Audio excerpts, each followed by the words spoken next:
Lady Serena Marwood reclined against the velvet settee in her mother's drawing room, her slippered foot bouncing with impatience. A copy of Thistlewick's Society Observer lay open on her lap, its ink still smelling faintly of the press. Her eyes scanned the pages with a practiced sneer. "Yet another betrothal," she drawled, tapping a perfectly manicured fingernail against the gossip sheet. "Lady Isabel and Lord James. She was the one in apricot muslin last spring, yes?"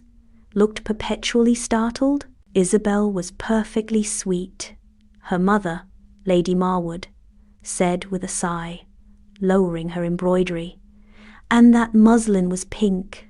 Honestly, Serena, must you always sneer?" "I do not sneer," Serena said, rising with exaggerated grace and tossing the paper onto a nearby table. "I observe there's a difference." Lady Marwood gave her daughter the look of a long-suffering saint. "Well, it's high time you observed yourself into a suitable match. You are 4 seasons in, Serena." Even the Countess of Haymore's daughter finally secured a viscount, and she speaks like a dying goose. Serena arched a brow. "I'd rather die a spinster with sound diction than wed a man who giggles at his own hunting tales." Lady Marwood threw up her hands. "You're impossible. There must be someone who can match you." "Not unless he's mute, invisible, and capable of faking his own death, should I tire of him." The butler entered with impeccable timing, bowing slightly. "Lady Serena, a carriage awaits. Lady Trevelyan's garden luncheon." Serena gave a melodramatic sigh.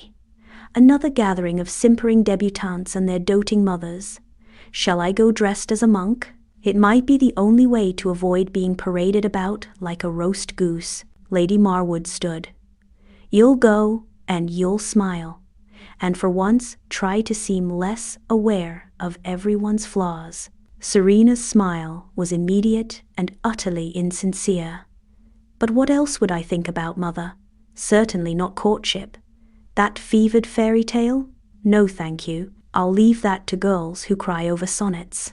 In the carriage, the day rolled past in a blur of polished hedgerows and early summer light. Serena sat stiff-backed, eyeing the passing landscape with narrowed eyes. Somewhere, someone was likely falling in love in a dewy orchard. How exhausting. Upon arrival, she was greeted by coos and smiles, and Lady Trevelyan herself ushered her toward the garden, where parasols bloomed like pastel mushrooms across the lawn. A quartet played something unmemorable in the shade. "Lady Serena," gushed Miss Anne Tilbury, one of the many who both feared and idolized her. "You always look so knowing." "That's because I am," Serena replied lightly, taking a glass of lemonade. "Don't worry, Anne. One day you'll acquire experience too, possibly by accident." Anne giggled, then fled. Lady Serena scanned the crowd. There they were, couples poised near fountains, laughing too loudly, brushing fingers over teacups. It was a performance, all of it. Flirtation masquerading as destiny. And none of them not a one had any idea how fragile affection could be, how quickly it turned to tedium. She turned just as her mother appeared at her elbow, eyes bright. "Darling, did you hear? Cassian Blake is returned to England." Serena blinked. "Cassian Blake? As in the boy who used to spill ink on his breeches and quote Ovid with a stammer?" "He's a man now," her mother said. "A man with a barony in his future, no less. And word is, quite changed. He's to be at the Allingford ball tomorrow." "How thrilling," Serena deadpanned. "Shall I dig out my Latin primer in anticipation?" Lady Marwood frowned. "You used to be friends." "We were children," Serena said, her tone dismissive. "He was bookish, awkward, too quick to blush. I once beat him at lawn bowls, and he nearly cried." Her mother said nothing, but her expression shifted just enough for Serena to notice. It was that look, the one that said, "Perhaps you were not as innocent as you recall." Serena sipped her lemonade, face unreadable. Cassian Blake. She hadn't thought of him in years.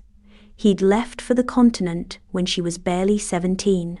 Her memory of him was little more than tall limbs, brown curls, and an overabundance of poetry. And a single moment barely, a flicker when she'd humiliated him with a clever turn of phrase and the laughter of her companions. She hadn't meant to wound, but she'd seen it in his face. She pushed the thought aside like an unwanted trinket. She was Lady Serena Marwood. She knew everything, and if a boy from the past had returned a man, well, she'd meet him with the same elegance and cutting charm she met the rest of society. She never lost her footing, especially not over ghosts. Returned from the continent with suspicious timing and suspicious cheekbones. Lady Thistlewick's Society Observer, Morning Edition. Cassian Blake arrived at the Allingford ball like a rumour made flesh. It had been years since most had seen him, and even then, he'd been easy to misslouching posture, quiet voice, glasses slipping down his nose. But the man who stepped through the ballroom's double doors this evening was nothing like the boy of memory. He stood tall in a crisp, dark coat, shoulders squared like a man accustomed to foreign terrain. His hair, darker now and neatly trimmed, no longer flopped into his eyes. And those eyes grey, cool, assessings wept across the ballroom with the calm detachment of someone who had once fled this world and wasn't entirely convinced it deserved his return. Lady Serena Marwood, across the room in a gown of shimmering topaz silk, turned her head the moment he entered. She sipped her champagne too fast. "Is that?" whispered Lady Cecily Montrose beside her, eyes wide. "It is," Serena replied, keeping her voice level. "Cassian Blake." Cecily leaned in conspiratorially. "They say he was in Vienna. Or was it Istanbul? Something diplomatic or criminal. One never knows with these returned wanderers. They say too much," Serena murmured, gaze steady on the man now making slow rounds of the room. He spoke briefly with Lady Allingford, bowed to an elderly baroness, and yes, deliberately avoided looking in Serena's direction, which, of course, made her watch all the more intently. Meanwhile, Lady Thistlewick's Society Observer had arrived in that evening's private circulation, fluttering like a bomb among select hands. Dearest readers, the seasons churn on like a sugar-drenched carousel, and our betrothed beauties Lila, Tabitha, and Isabel are now married and safely off the market, glowing as only the recently beloved do. But what of Lady Serena Marwood? Known for her wit, sharper than a fencing foil, and her disdain for matchmaking, our glittering ice phoenix may have finally met her match. Yes, that is Cassian Blake you see haunting tonight's ball like a particularly well-groomed ghost. The same Cassian once teased for quoting Virgil during archery practice, true, and once rebuked rather mercilessly by Lady Serena herself, also true. Will the past remain buried, or shall old flames be fanned by proximity and champagne? Stay tuned. L.T. Serena caught him near the refreshment table. Not by accident. "Mr. Blake," she said, tone dry as a winter leaf. Cassian turned, his bow was shallow, polite. "Lady Serena." She waited, but he offered nothing more. No smile, no compliment, not even a quip about the weather. "You've changed," she said, meaning to wound, but it came out too quiet. He raised a brow. "People tend to, with distance. Well, some people. Others merely get better at hiding their judgments." His gaze didn't flicker. "And some never learn to hide them at all." She blinked. That landed. "I see your time abroad has made you bold," she said coolly. He tilted his head just slightly. "And your time here has made you exacting." For the first time in years, Serena found herself momentarily speechless. He nodded once, like a polite bookend to their exchange, and moved away, leaving her staring at the place he had just been. heart rattling like a dropped pearl. Later that evening, Serena overheard two gentlemen near the terrace. "Did you hear? Blake's back. Looks like he came straight from some princely court. Used to be an utter bore, not anymore. Lady T says he was seen at the Vienna talks. Dangerous minds, those quiet ones." Serena turned away before they noticed her eavesdropping, but not before catching another glance of him, Cassian Blake, standing near a cluster of diplomats, listening more than speaking. He belonged, she realized, not just here, but somewhere larger. And suddenly, she felt the room was smaller than it had ever been. In her carriage home, Serena said nothing. Her mother prattled on. "Well, I must say, he's grown into himself. Quite the eligible bachelor now. You remember how he used to trail after you like a lost dog?" Serena stared out the window. "I remember," but what she didn't remember was the way her stomach had turned traitor tonight, the way her skin buzzed after a single look from him. "Did you ever reply to any of his letters, I wonder?" her mother mused. "I never received any," Serena said sharply. Lady Marwood looked surprised. "Really? That's odd. He was always scribbling something. Perhaps he gave up. Or perhaps they'd never reached her." The thought landed with a dull thud. She pushed it aside for now. In her chambers, Serena undressed slowly. Her maid babbled on about some footman scandal, but Serena barely heard. Instead, she opened Thistlewick's Society Observer again and reread the paragraph about Cassian. Flames fanned by proximity and champagne, she scoffed and shut the paper. But her pulse didn't agree. The Marwoods' countryside picnic was meant to be a serene affair, lace-covered tables, parasols in pastel shades, and cucumber sandwiches assembled with military precision. Lady Serena, however, was not in a serene mood. The sun was too bright, the string quartet too plucky, the gossip too lazy, and he was here. Cassian Blake stood near the orchard edge, engaged in pleasant conversation with Lord Wexley and Lady Granger, both of whom hung on his every dry comment. He wore a charcoal waistcoat and a careless sort of charm. Somehow, despite the heat, he wasn't even sweating. Serena, who was sweating and scowling, snapped the stem off a daisy. "Don't," whispered Lady Cecily, appearing beside her. "If you march over there looking like vengeance in muslin, he'll only smile.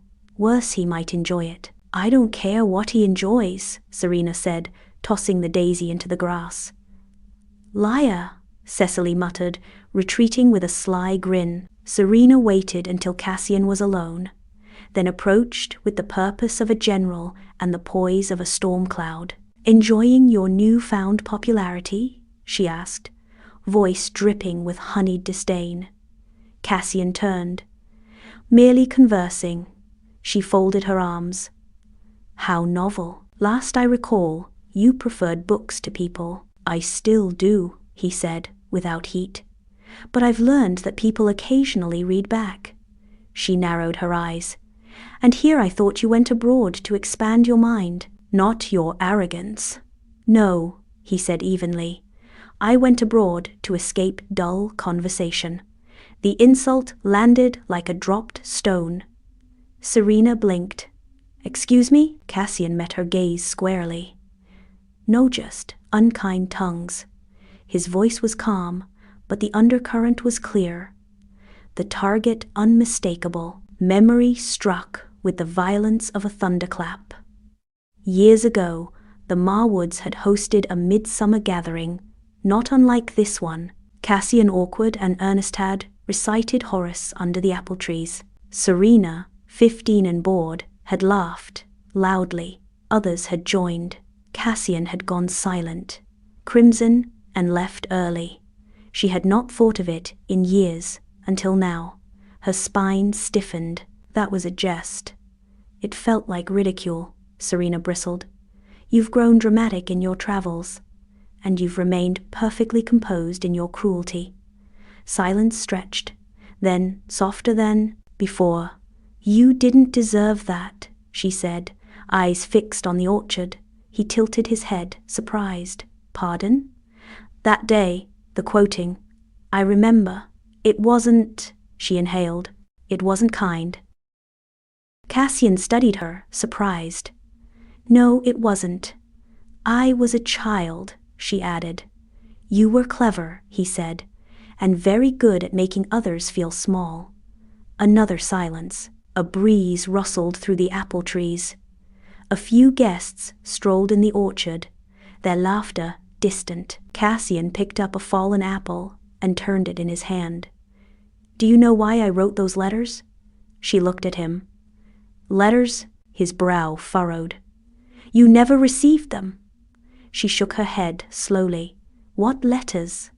He gave a short breath of disbelief. "Dozens. From school, from Italy, Paris. I sent them to your family townhouse. They were unwise, earnest, full of thoughts I should have edited." Serena's heart thudded. "I never saw them." Cassian hesitated. "Then perhaps your family thought you wouldn't care to." Her mind reeled. Letters, unread words. All this time, before she could form a reply, her mother's voice rang across the lawn. "Serena, dear, Lady Thistlewick would like a word." Of course she would.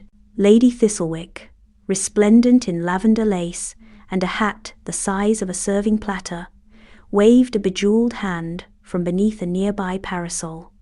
Her quill was poised. "Later," Serena told Cassian, then turned, stunned. As she walked back toward the main gathering, she heard Cassian murmur behind her, not quite loud enough to be addressed to her directly. "But I still remember how you laughed that day. Not the mockery just, the sound before it. You should do it more often." She didn't turn around, but her hands were shaking. Rain came like a reprimand, swift, sudden, and without apology. Serena had just exited the salon of Lady Caraway, where pianoforte warbled, gossip crackled, and Lady Thistlewick had gleefully reminded her, "A clever girl must marry fast, dear, before wit gives way to wrinkles." The moment she stepped outside, thunder grumbled. Within seconds, the clouds burst open. She had no carriage, no footman, no umbrella, only a thin shawl, a thinner temper, and a plan to walk off the nonsense in peace, which was, of course, doomed. The rain drenched her within moments. Her gloves darkened, her slippers squelched, her hair began to curl rebelliously at the temples, and still she marched, furious at everything, the weather, Lady Thistlewick's smile, her mother's matchmaking calendar, the memory of old letters never read. "Lady Serena," came a voice from the square behind her. "This is heroic, but inadvisable." "Cassian Blake, of course." She stopped walking but did not turn. "I require no rescue." "I didn't say you did, but I have an umbrella, and you are quite obviously dripping." She turned then slowly. He stood beneath a black umbrella, water sliding off his shoulders like he was carved from practicality. His cravat was only slightly damp. "Typical." "I enjoy the rain," she said stubbornly. "I don't believe you. I am mysterious that way." A pause. Then he smiled. Not smug, not sarcastic, just amused. Gentle. "I believe you're angry," he said. "But I can't decide if it's at me, or Lady Thistlewick, or the general injustice of nature." Serena gave in and stepped under the umbrella. "All of the above, and I still don't require rescue." "Good," he said mildly. "I find women who rescue themselves vastly more interesting." They walked in silence for a moment, the patter of rain, a softer percussion now. "You've changed," she said. Cassian arched a brow. "From the boy you humiliated in front of a quince tart?" She winced. "Yes." He gave a thoughtful pause. "It's amazing what being laughed at does to a man's pride. One either crumbles or becomes impervious. And which are you? Still deciding, he said, with a half smile. But you… What about me? You don't pretend to be kind, but you are, in flashes. She blinked at him. That is the most backhanded compliment I've ever received. I was aiming for front-handed. She laughed. Actually laughed. He looked at her, then really looked, and the umbrella dipped a fraction between them. There, that sound. I told you, you should do it more often. Her breath caught. This close, she saw faint freckles across his cheekbones and the damp curl of his hair at the nape of his neck. The boy she'd known was there but refined, taller, confident. I didn't know you painted, she said suddenly. Not well, but obsessively, in my youth. Were there others? She asked. Portraits? A few, none finished. Why not? His gaze was steady. Because I was never sure what I was trying to capture. Until now. The silence between them buzzed. A carriage turned the corner. Her family's crest. Rescued, like it or not. Cassian stepped back, lifting the umbrella higher as the footman leapt down. Until next time, Lady Serena, he said, offering his hand. She took it, and it lingered. Perhaps I'll send you a rose next time, he added, eyes unreadable. She lifted her chin. If you do, make it yellow. I despise red. I know, he said, and walked off into the rain. She stared after him, heart thrumming like the sky above. Inside the carriage, her mother scolded the weather, her lateness, and Lady Thistlewick's latest column, which had just landed that morning. Romance is positively epidemic this season, though Lady Serena Marwood remains delightfully immune. Or is she? Eyes were seen lingering beneath umbrellas today, and not on the weather. Serena folded the page slowly, her lips curved, just slightly. The yellow rose arrived at precisely 11 in the morning. It was delivered by a young footboy with anxious eyes and muddy boots, who handed the bloom to Serena's maid, stammered something about strict instructions, and vanished down the Marwood steps before anyone could ask a single question. Serena, lounging in the morning room with tea she barely tasted and gossip sheets she barely skimmed, raised an eyebrow at the sight of her maid returning with a single blossom. No card? She asked, setting her teacup aside. No name, my lady, said the maid, offering the flower wrapped in fine tissue. Serena unwrapped it slowly. The rose was buttery yellow, just blooming. Fresh, fragrant. Tied around the stem in pale ivory ribbon was a small folded note. Unfussy paper, ink with no flourish. She opened it. You are not as unreadable as you think. Serena blinked. Once, twice. Then she folded the note with extreme precision and placed it inside her book. She said nothing. Her heart, however, was making a dreadful racket in her chest. By noon, Lady Thistlewick had published a new afternoon edition, and somehow, as if she scented roses through brick walls, she wrote, Lady Serena Marwood was seen looking distinctly puzzled this morning. Either the scones at the Marwood breakfast table were particularly philosophical, or a suitor has emerged who reads more than fashion plates. That evening, Serena spotted him again at Lord Nettlewood's musical gathering. Of all places, the chamber was tight with violins and brocade, and the overpowering scent of oversteeped tea. Serena despised musicale evenings. The whispers between songs were far more savage than anything performed on stage. Cassian stood near the fireplace, engaged in a bland discussion with Viscount Wexley about fencing and foreign affairs. He looked entirely uninterested in the flurry of debutantes at the card tables. She crossed the room with deliberate calm. You, she said, voice cool as ice wine, are unconvincing. Cassian looked mildly amused. Good evening, Lady Serena. Did you think I wouldn't recognize your handwriting? He arched an eyebrow. I assumed you might, and that you'd pretend not to. I never pretend. He gave her the smallest of smiles. Exactly. She flushed, annoyed at herself for rising to his bait. Annoyed that it worked. Why a rose? She asked sharply. I owed you something beautiful, he said simply, even if only briefly held. That stopped her. Across the room, violins swelled, Cassian continued, voice low enough that only she could hear. You wounded me once, but I was not unarmed. I should have told you. Her throat felt tight. What is this, Cassian? Some elaborate revenge fantasy? He tilted his head. Would you believe me if I said no? No? Would you want to? She said nothing. The silence between them stretched taut. Cassian's expression shifted. You're angry, only because you know me too well, or not well enough. That was when she turned and walked away fast enough to feel in control, slow enough not to show it. Behind her, Lady Thistlewick's voice could be heard clearly. Oh, I do love a well-timed storm of the heart.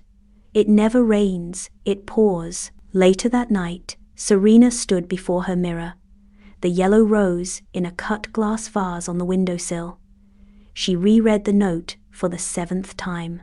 You are not as unreadable as you think. It was no apology, no declaration, just a challenge, a nudge.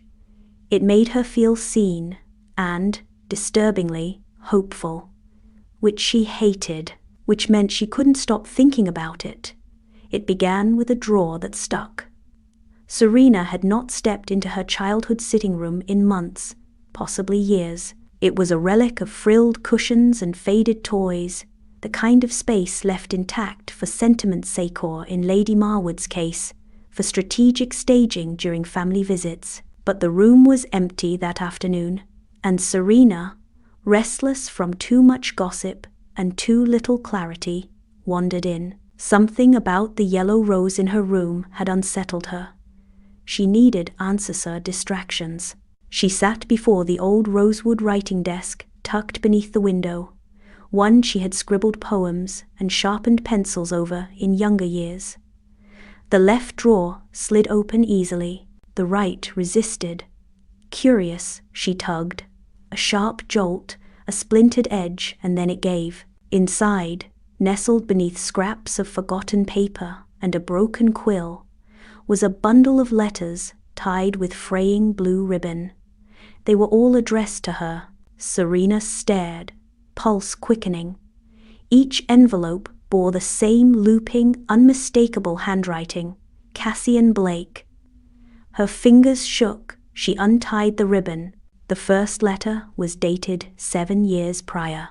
Dear Serena, I know I ought to let it go, but I wanted to say that you embarrassed me today in a way I don't think you even noticed.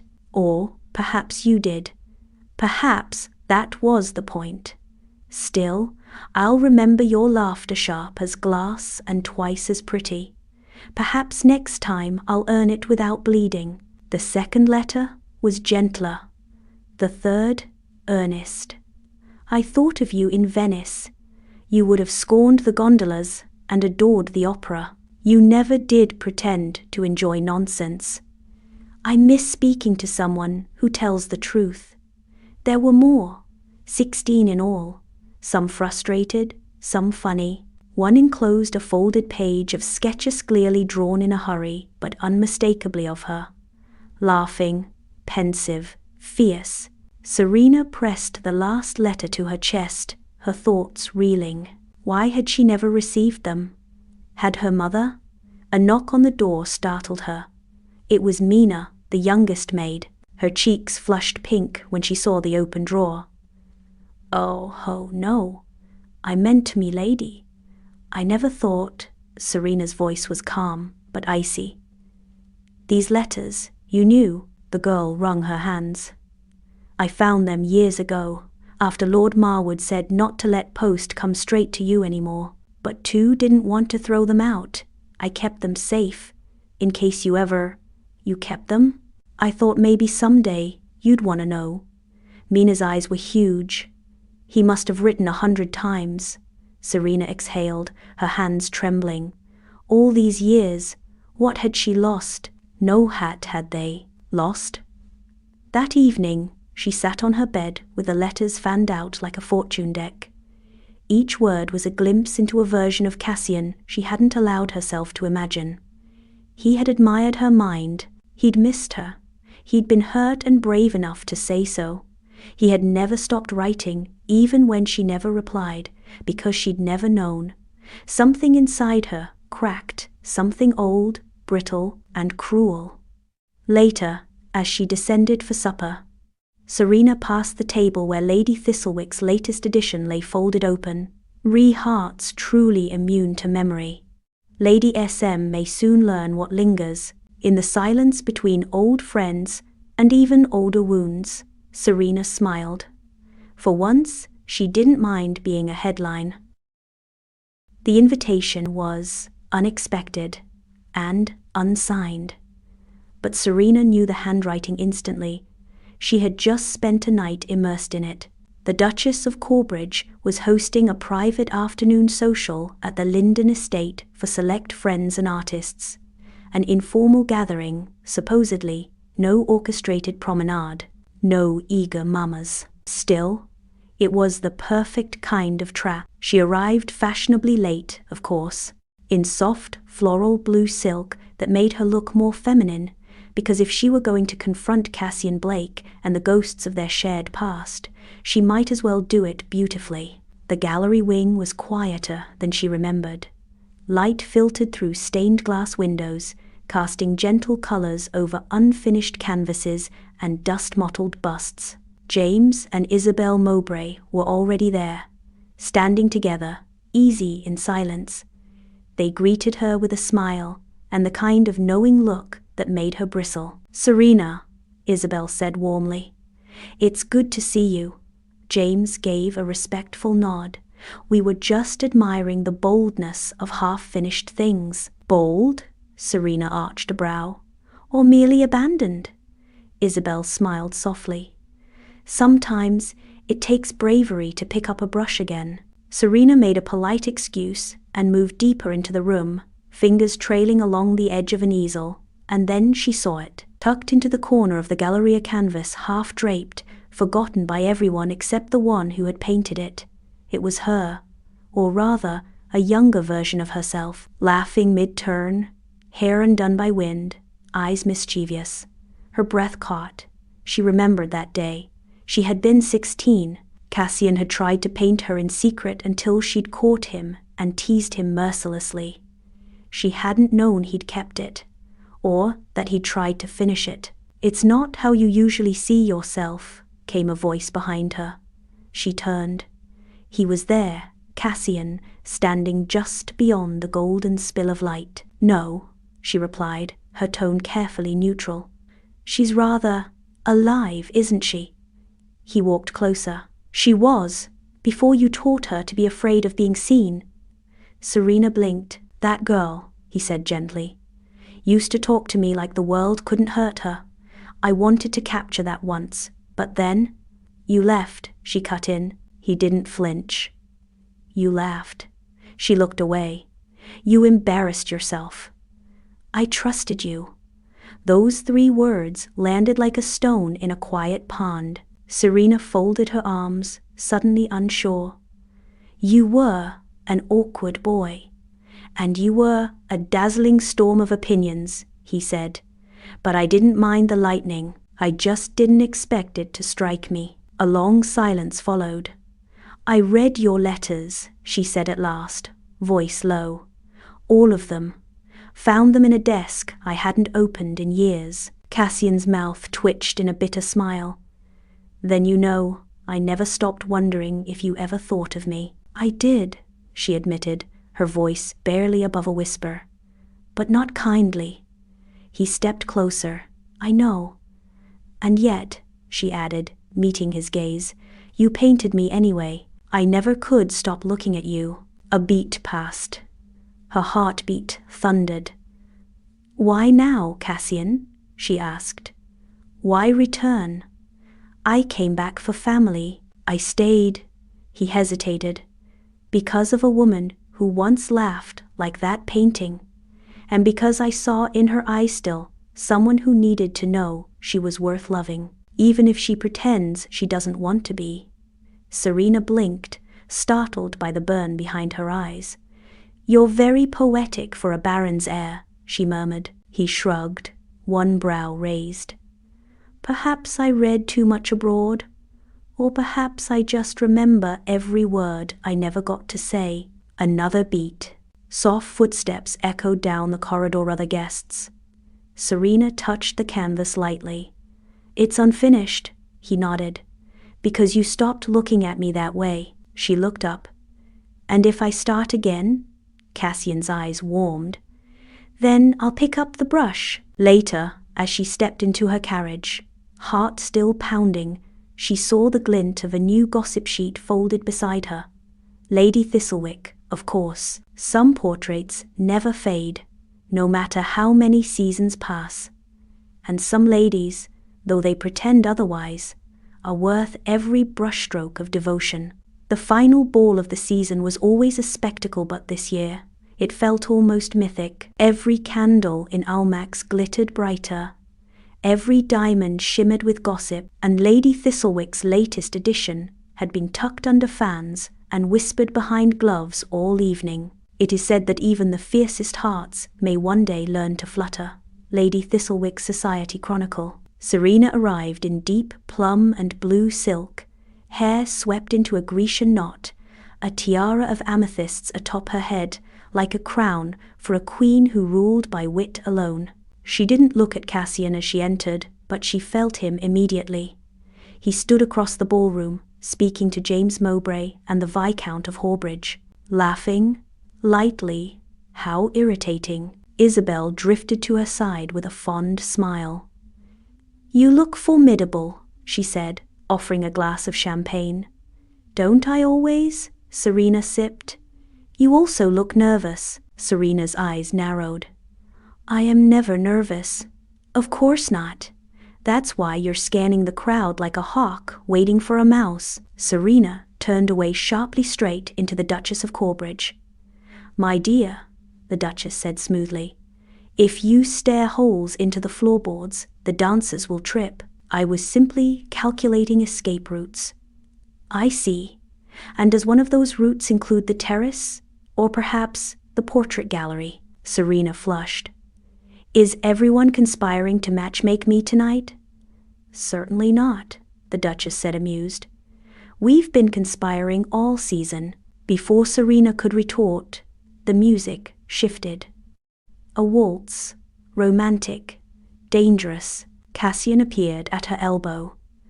"Lady Serena." She turned slowly. "Mr. Blake." "A dance?" She considered refusing. She truly did. But her hand was already in his. They stepped onto the floor, joining the swirl of gowns and gloved hands, eyes meeting and retreating like the tide. He held her lightly but securely, guiding her without leading. Their bodies moved together as if they had always known how. "You're quiet," he said at last. "You're smug." He smiled.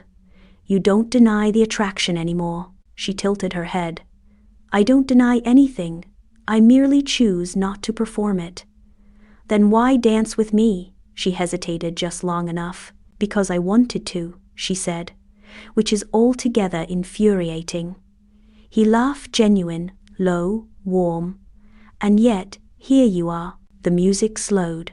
The final spin, her hand in his, breath too close. As the last note faded, he leaned in. "May I walk you out for air?" She should have said no. She said yes. They slipped into the corridor, the distant buzz of music, a shield behind them. Cassian offered his arm. "You still dance like you might bite me." "I might." "I rather hope you do." She laughed soft, surprised. They reached the terrace. Moonlight draped everything in silver. He looked at her. "You know, I didn't come tonight to press you. I came to tell you that you don't have to be anything for anyone, least of all me." Her throat tightened. "You once told me I had no idea what it meant to be seen," she said. "You were right. I've spent so long performing, I forgot what it was like to be known. Cassian took her hand. I knew you then, I know you now. The difference is, now you let me. She studied him. And what do you want truly? To be someone who never stops seeing you. The silence stretched, long, delicate. Then, gently, she leaned in and whispered, I didn't know I was lonely until you came back. Cassian brushed her cheek with his fingers. And now? I'm not pretending anymore. Their lips met at last. It was not fiery, nor desperate, was steady, certain, the kind of kiss that felt like coming home. From behind a column, a fan clattered to the marble floor. Merciful heavens, came a voice. Was that Serena Marwood, kissing someone without sarcasm? Blythe Marwood stepped into view, hands dramatically splayed. Oh, you are all ridiculous, Serena muttered, trying not to smile. Cassian grinned. Should we pretend it never happened? Serena turned back to him, her smile wide and genuine. Not this time. Blythe tilted her head, clearly delighted. Well, if this is what's been going on while I've been reading botany books and attending dull dinners, count me in. Don't miss the finale of our season of surprises, The Blooming of Miss Blythe, where the quietest Marwood sister takes center stage and the garden of the heart grows wild. Subscribe to StoryTunesLabX for more Regency romance, unexpected kisses, and irresistible character twists. Like, comment, and share to join the story.